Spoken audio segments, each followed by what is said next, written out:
Brought to you by DIS, keeping companies connected with cloud-based solutions.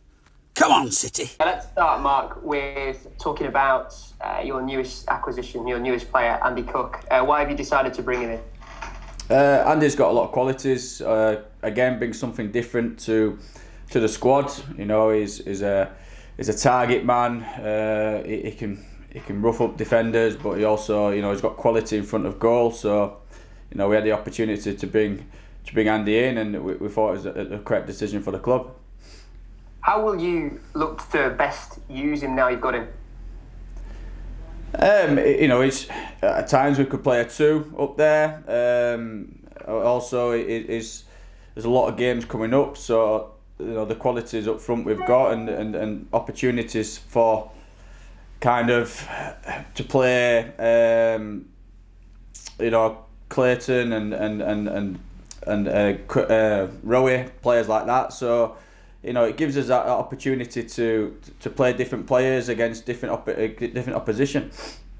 I remember speaking to you after the Port Vale game, and you spoke ahead of the window about how you wanted to diversify your options, particularly going forward. Do you think the activity that you've achieved this window, with most recently Andy arriving at the football club now, gives you a number of options, like you say, the 2 up front as a possibility? Yeah, I think it's been a positive window. Gives us different strengths in different areas, which we highlighted after the Port Vale game, that we needed to bring different types into the building, and we've managed to do that so far. So yeah, we're happy what these players can bring to the squad. Why has he been on your radar for so long? We're led to believe you've been looking at him since December. Yeah, we know the strengths of Andy. Is like I say, is a threat to the back line. He can play in a 2, he can play up there on his own. So, you know, he is somebody that we highlighted at the start of the window, and we're glad that we've got him over the line. What does it mean for someone like Clayton? I mean, you name checked him there, but does he go down the pecking order now, or is he still just as important as he was ahead of this window? Yeah, the amount of games we've got coming up, the squad is massively important. So Clayton will play a part, you know, in this team, and you know, he offers something different to a Danny Rowe, to a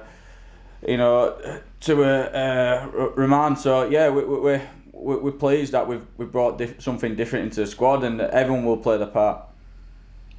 You know that we can be really greedy in these January windows. Do you want to be greedy at all? Can you afford yourself any more players to arrive at the football club, or is that you done now for the January window? I don't think that it's done until the last day. I think if we can bring another type into the building that's going to strengthen us, then we'll be mindful of that, and we'll look to strengthen if it's the right person coming into the building. When you speak of that type, is it that left wing area in particular that you're still keen to strengthen with?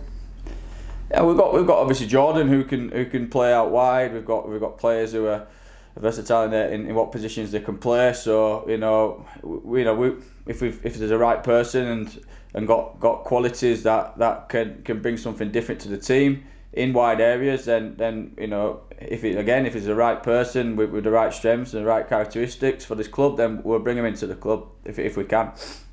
And when you talk about those characteristics as well, Mark, how key has the character referencing been when you've been looking to bring players to the football club? It's been quite clear that everyone that has arrived at the club has made it quite clear that they really wanted to come to Bradford City. Yeah, that's massive for us, and you know, we want people who wants to play for Bradford City, and you know, if they've got that kind of mindset, then you know they're going to give everything for the shirt. So that's what we want. You know, obviously, with people like Lee in the building who can speak to players and build stronger relationships, then that, you know, with the time that myself and Connor have got, that it's sometimes difficult, but you know that's allowed us to have more kind of character checks on the players that are bringing into the building. In terms of outgoings, do you expect any players to leave Bradford City before the end of the window? And in particular, Dylan Motley-Henry, I know it's someone that hasn't featured in your matchday squad since you've come under interim charge. If players aren't getting game time, then obviously they might be looking to move on. But if they're still here, if players are still here, then they will play a part in a squad. If that's pushing the players that are already in there, who've already got in the 18, then that's the part they'll play. But like I said, there's obviously going to be people coming in and out of in a January window. Can I get an update, if I may, on Lee Novak? You said that hopefully the results will be back yesterday. So do you have a clear picture now on the extent of his injury? Yeah, like I said, Lee went for a check yesterday. Unfortunately, he's going to be out for around 4 to 6 weeks with the injury picked up. So hopefully, getting back in the lower time and getting back up to match fitness. But that's where we are with Lee. Naturally, that's a blow, given someone like Lee Novak and the qualities that he brings to your side. But is that eased somewhat now, given the acquisitions that you've been able to achieve this window? Yeah, I think so. We brought Jordan straight in at the start of the window. Then we've got obviously Rowe and we just brought Cookie into the building, and we've already got Clates, and we've got different options and different types of players that can cause opposition threats. So yeah, it's a blow for us, but hopefully the other players can step in and do what Lee's been doing for us. In terms of the other outstanding injuries that you have right now, Harry Pritchard, is he any closer to returning? Could he be available for Saturday? We'll see. He's been back in, so yeah, we're pleased that Harry's back on the training field, and we'll see how he is tomorrow and go from there. How's the progress going with the likes of Bryce and Reese as well? Because I know they've been out on the training field for a little while. Yeah, it's been positive. I said it before, we've got to be mindful that we don't bring these players back too early and cause a reoccurrence of an injury. So with the team, how it's looking at the minute, it allows us that little bit more time to be to kind of get them back to 100% fitness, and that's what we're trying to do. Are you able at all to give us a timescale on either of those two players, or is it a case of just waiting and seeing? Yeah, just waiting and seeing. But the young lads, and obviously they're wanting to be back quicker than probably the medical staff want. But we've got to be mindful, like I said, that they are 100% when they return. A couple days on now from the Southend results. How do you reflect on the performance now you've had a chance to look back, I imagine? Yeah, we're pleased with like I said it after the game, how adaptable we were, how professional we were in the second half, especially. So yeah, we kind of got the job done. Showed that we could play a different style to how we did at Cambridge and be adaptable. So yeah, we're obviously delighted that we got the 3 points, because it's a tough place to go. It's a long way. We've had two long journeys, so it's about recovery now and making sure we're right for Saturday. The half-time break felt like quite a key moment in the game, and speaking to Gareth Evans yesterday, he spoke of your half-time team talk. I think he gave it the adjective angrily in the way that you spoke to the players. But I just wanted to ask on that point, Mark, how important was that for you as you start in this role as Bradford City's interim manager, that you got a response like that from the players in that halfway point? Yeah, it's important, that we set a game plan. A lot of work goes in, on the training field and analysis. So, when players go away from the game plan, then it's my job, it's Connor's job to remind them what they need to do to try and get a result. And yeah, they reacted really well and performed, how we wanted them to perform. So it's a positive for us in terms of how the players, finding out how players react, and they reacted in the right way, and hopefully, we don't have to do that again. They get the job done earlier, but we're pleased that second half they did play in the right manner, in the right mindset to get the job done, and we're pleased with that. I guess the message is from you and Connor now to back that up against Barrow on Saturday. Yeah, that's key. You know, we take it one game at a time. We always do that. I know it's cliche, but we've got to. You know, we're realistic in still the position we're in, and the teams below us, you know, around us are still picking up points. So we've got to be mindful of that. But we've got to be confident going into this game. We're at home, so you know we're realistic in what we want to achieve. But you know, we're obviously mindful of every opposition we play in this league. What do you make of them as opponents? Again, you know, they've changed manager, so they offer different threats. I know they've brought a few bodies in the window, so yeah, we need to do our homework on them. But you know, from watching them, I know there was a game called off the other day, but you know, we watched a couple of games so far, and they do offer a threat. So yeah, it'd be a tough game for us, but we're prepared as much as we have been for every other game. And yeah, how wary do you have to be of that window activity in particular? Like yourselves, I think they've brought in 7 players as of this morning. So it must be a new challenge for you, getting to know the new players that have arrived at the club. Yeah, you know, that like with us, they'll be getting used to the players in the squad, what the managers want. So you know, they'll obviously be bedded in, but you know, some players be more game ready than others, so we've got to be mindful of that and try and, you know, create a game plan around the potential players that could start. So yeah, we're mindful of that, but we're in the same situation, so they'll be thinking the same about us. So yeah, you know, we know it's going to be a tough game, so we just got to make sure we're ready for that challenge. And just finally, Mark, with Richard's absence and now Lee's, of course, for the next 4 to 6 weeks, are you happy to see Bordy O'Connor continue as your debutant captain? And how do you think he's fared in the role in the last 2 games? Yeah, he's done exactly what we expected from Bordy. You know, he talks well, he leads by example, and he's great around on the training pitch. You know, he trains with that intensity.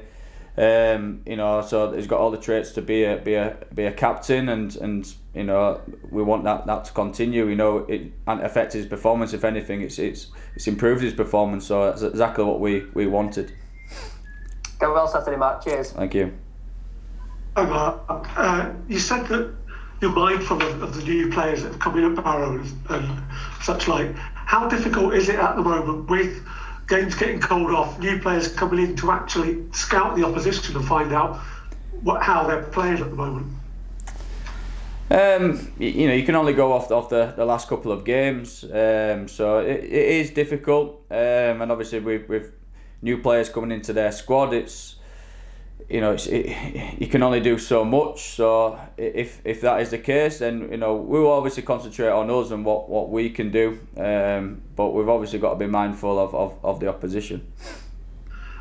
With that in mind, how far ahead do you look with the squad you've got and think, well, that player, particularly up front, will suit that game more than say that game? Yeah, that you know, but it can quickly change in football. So you know, you can't look too far ahead. You know, like I said before, and I keep saying it's cliche, but you can only focus on the next game, and see what your squad's like. And you know, people pick up injuries and get fatigued because there's a lot of games coming up. So we can't look too far ahead. But I understand where you're coming from, where you know, a certain striker could affect, you know, have more of an impact in a game than others. Do you look at the table at all at the moment? Which obviously it's a bit all over the place with teams like yourself with games in hand. Barrow have got games in hand. Others have played 3 or 4 more games, so you can't really sort out who's where.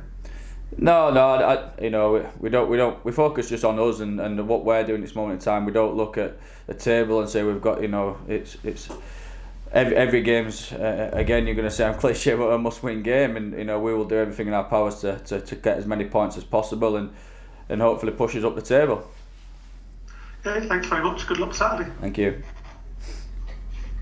As you were saying, Mark, you know, talking about the table there, I mean, obviously Barrow, like yourselves, like Mansfield, Scunthorpe, there's some teams around there all seem to be picking up at the moment, isn't there? So there's no sort of, you can't sort of ease off and think, oh, we're well clear, look at us now. No. We haven't got that mindset as the players definitely got that mindset, and us as a coaching team haven't got that mindset. So, yeah, Southend, went on a good run, and they've obviously had 3 losses obviously after our game, but they're a threat. Every team in this league will offer a threat and something different. So that that's probably why it's so exciting. But you just got to prepare as best as you can for the different threats other teams offer. Do you think perhaps this season, probably more than ever, this league's a bit more unpredictable because obviously the COVID scenario and players being in and out. It's sort of a lot more. It's perhaps teams at the top and the teams at the bottom. It's probably a lot closer than before, perhaps. Yeah, definitely. I think Mark Bonner obviously brought it up in the Cambridge game, not knowing how we would be. He kind of predicted that we would be fatigued by the end of the game, and we actually the other way around. We was a more fitter team. So yeah, this obviously the current situation everybody's in, that it does affect games. It does affect kind of performances when teams are having long breaks, or if teams are playing a lot of games. You've got to take everything in your stride and just try and perform and be prepared as much as you can. And obviously, you say pretty well stocked up front now with strikers. I mean, obviously they've all come into play. I mean, Andy Cook, he was on the bench a lot for Mansfield, so he's probably a bit frustrated that he couldn't play more. It's probably difficult. You can't guarantee everyone a game, but obviously they're all going to want to be out there now, and you've got a lot of options to pick from, haven't you? Yeah, definitely. And I think it goes back to what I was saying to Jamie in terms of the characteristics of the players. The players that we've brought in, a lot of them are match ready, which is important, and also that they're the right characters and they're pushing the team on, and the training with intensity, and that's key for me and for Connor, that how they train is how they play, and if the players that have got the shirt, they've got to try and keep it. So that we want it competitive, and that's what we've got now with the bodies that we've brought in the January window. Obviously it's a balancing act, and I mean, players, if they aren't playing, are naturally not going to be happy, but you've got to keep them sort of involved with it and sort of on side, so they know that their chance is going to come. Yeah, I know that. We've got to be mindful that there's so many games coming up, and the squad, the team is massively important. It's not just about that 11 that's kind of had the continuity in the squad. It's about everyone else. Everyone plays a part. So the people training and pushing for a shirt, that's all down to the kind of bit of success that we've had at this moment in time is because of the squad and how they're pushing each other every day in training to make sure that they don't drop in form, and if they do, that they know that there's potential players will come in and try and keep the shirt. And last thing, Mark, was going to ask you about you mentioned Lee earlier. The work he's done. I mean, that must be great when you've got someone who can focus on this recruitment while you can also concentrate on that and the team itself. You've got a guy here whose basically job is just that one section. Yeah. Obviously, Ryan's brought Lee in, and obviously brought myself and Connor in from the youth team. So that kind of team is built at this moment in time is been great because, like you said, it allows us more time on the training field, but still having an input on the players that we bring in and making sure that they are the right types of players in regards to how they play, but also the right characteristics, like I mentioned. So, having Lee is being important for myself and Connor's transition. Have you learned quite a bit in this month, through working with Lee and seeing how he operates and how the window works? Yeah. Obviously, Lee's got a lot of experience, both on and off the field. So yeah, we learned a lot from Lee, and obviously learning within the role that we're in. So it's like I say, it's been a positive kind of team structure at the minute in terms of the management side. Cheers. Best of luck tomorrow, Mark. Thank you. Saturday. Hello, Mark. Can you hear me? Yeah, I can hear you. Hello, mate. It's Leon from the Yorkshire Post. Hey, okay. I just wonder, obviously, you're on a great run, and expectations are, that have risen. It's about coping with that, really, isn't it? I mean, obviously, a lot of supporters will, be hopeful that you'll get another win on Saturday. Yeah, we're we're confident. Obviously, winning, and obviously being unbeaten breeds confidence. But we obviously know that we can't let our standards drop. You know, the game at Southend was an example of that. That, you know, we've got to keep our standards high, and we've got to respect, you know, the opposition that we play. So yeah, we're confident, and we want to be a team that people don't want to play in the league. You know, we want to be a team that you know, are hard to beat, but also are a threat going forward. And we showed that in the last couple of games. Obviously, the side lost in the reverse fixture at Barrow, and I wonder if will that come into the sort of the team talk and the planning ahead of it. Obviously, you don't want to. I don't think they've had a double yet since the return back to the Football League. No, I don't think so. We know it's a new management team that are in. It's kind of fresh ideas, etc. So we don't work that way. It's all about how, you know, about us and how we perform, and you know, and obviously looking at the opposition and seeing where we could potentially hurt them and what threats they offer us. And I was just wondering, obviously next week you've no midweek game, and then after that you go, you know, it's sort of Saturday, Tuesday. It's going to be an important time next week as well, isn't it? It's a little last little run before you're just thrown into a lot of 3-game weeks, that sort of thing. Yeah, and obviously you've got to be mindful that we've obviously had a 3-week break in regards to no games. So yeah, we've got to make sure we do the right things, or, you know, in terms of recovery, but also it gives us that little bit of time to work with the squad again. You know, over that kind of week that we've got no midweek game. Brought to you by DIS, keeping companies connected with cloud-based solutions. Come on, City.